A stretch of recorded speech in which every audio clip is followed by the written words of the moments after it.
rapat. Nah, soalnya nanti kita ketahui pada saat di dalam. Soal rupiah, Pak. Apa? APBN 2022. 2022. Pak, rupiah kan jeblok banget nih kemarin sampai menyentuh Apa? ribuan lebih. Camp. Rupiah kan jeblok banget, Pak, kemarin nilainya. Ya kan ini harian nanti kita lihat. Kan fundamental ekonomi kuat, terus pasar juga sudah rebound. Kemarin ekspektasi mengenai RUPS Mandiri dan RUPS BRI kan baik outcome. Tentu masih ada beberapa faktor sentimental luar ya. Jadi kita lihat yang apa? Nah, kalau rupiah akan naik turun. Kita sambil mundur ya. Ya, boleh. Ibu, terkait apa Bu pertemuan hari ini Bu?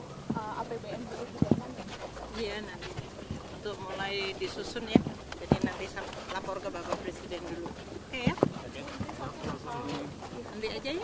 Nanti. Rupiah lemah, Bu. Kalau rupiah lemah kita tanggapannya, Bu. Dengan pelemahan rupiah, Bu. Bu, rasanya. Kasih Bu.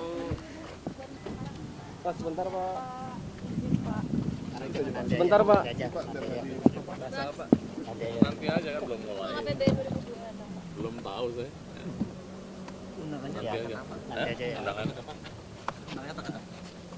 Saya diundang aja rapat. Kan biasa diundang nggak deh. Tapi ada topik yang dibahas kan gitu Pak. Pak, ini kan yang diundang Pak Menko Perekonomian sama Menq, apakah ada potensi terkait dengan kondisi pasar seperti ini Pak? Tanya aja sama Pak Menkeu sama Bu Menkeu sama Pak Menko.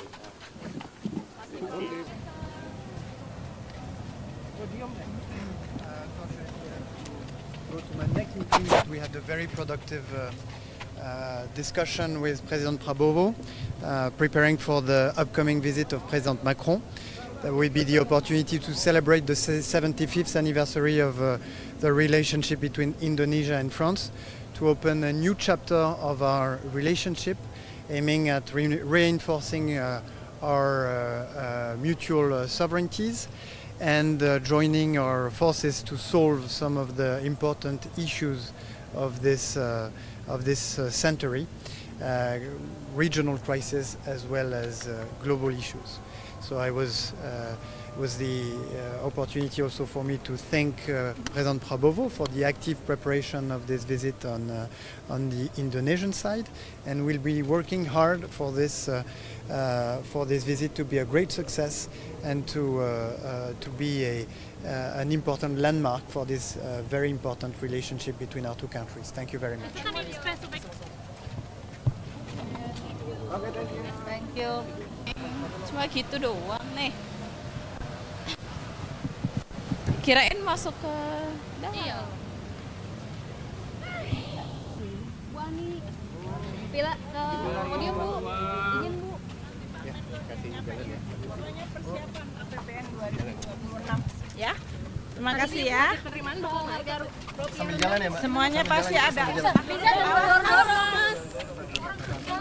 Iya, udah. Izin Bu soal rupiah yang turun Bu. Saya nanti Pak Menko yang menjelaskan. Saya ada acara lagi APBN 2026 sedang disiapkan bersama-sama. Ya. Kalau dari Kementerian Bu, suku bunga akan didorong naik atau gimana Bu? Kalau dari highlight dari Pak Prabowo ada nggak sih Bu untuk APBN Bu? Ya, program-program yang penting tetap akan dijalankan dan BUMN perbankan sekarang itu memang arahan Bapak Presiden bahwa jumlah daripada komisarisnya itu dibuat lebih ringkas dan diisi oleh profesional. Jadi market tadi melihat baik Bank Mandiri maupun BRI ini diterima dengan cukup baik, bahwa baik dari direksi maupun komisarisnya, dan diisi jumlahnya tidak terlalu banyak seperti sebelumnya.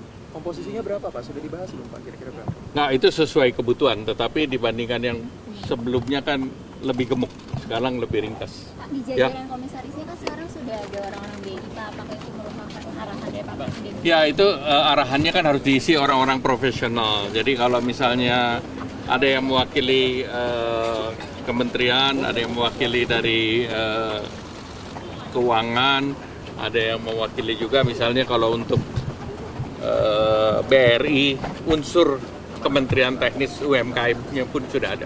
Pak, sejauh ini masih terima kasih. bertahan di Kemenko kan Pak? Siapa yang nitip? Masih bertahan ya Pak? Masih bertahan ya Pak? Masih kerja nih, sampai sekarang masih kerja. Sekarang masih bertahan berarti apa ya? Apa? Presiden seperti apa Pak? Apanya? Untuk rupiah, situasi rupiah. Ya, rupiah kan seperti biasa kan berfluktuasi, tetapi tentu kita lihat secara fundamental kuat. Kemudian juga kita lihat nanti secara jangka menengah dan panjang, kita punya ekspor juga bagus, kita punya cadangan devisa juga kuat, neraca perdagangan bagus. Jadi dengan demikian fundamental kita bagus, plus kita kan sudah melaksanakan yang namanya devisa hasil ekspor. Jadi kita tidak tercorner ke depan. Sehingga dengan demikian nanti fundamental daripada devisa hasil ekspor juga akan memperkuat posisi rupiah. Untuk menjaga industri bisa tetap resilient berarti seperti apa Pak? Karena kan untuk yang kebutuhan impornya tinggi akan tertekan Pak. Nggak, kebutuhan impor yang tinggi tentu mereka kan bisa melihat timing. Dan biasanya kan kontrak belum tentu spot. Banyak juga yang kontrak bahan bakunya berbasis kontrak juga.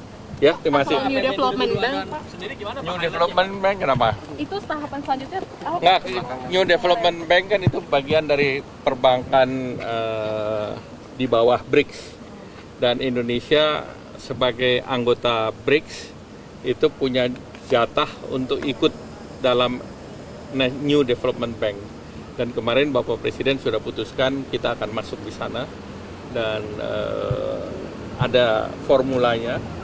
Dari formula itu kita diminta untuk melakukan investasi dalam bentuk uang. Berapa itu Pak penyertaan modalnya Pak? Saya ada di sini sih, cuman saya belum lihat.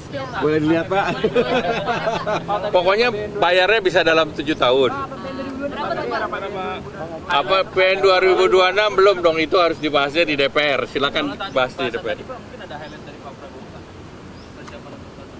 Ya itu udah disimpan sama mapnya Bu Menteri Keuangan, jadi udah. Bakal termasuk efisiensi ya Pak? Turun antisipasinya untuk ke depan apa? Untuk mengantisipasi harga nilai rupiah yang terus turun ini?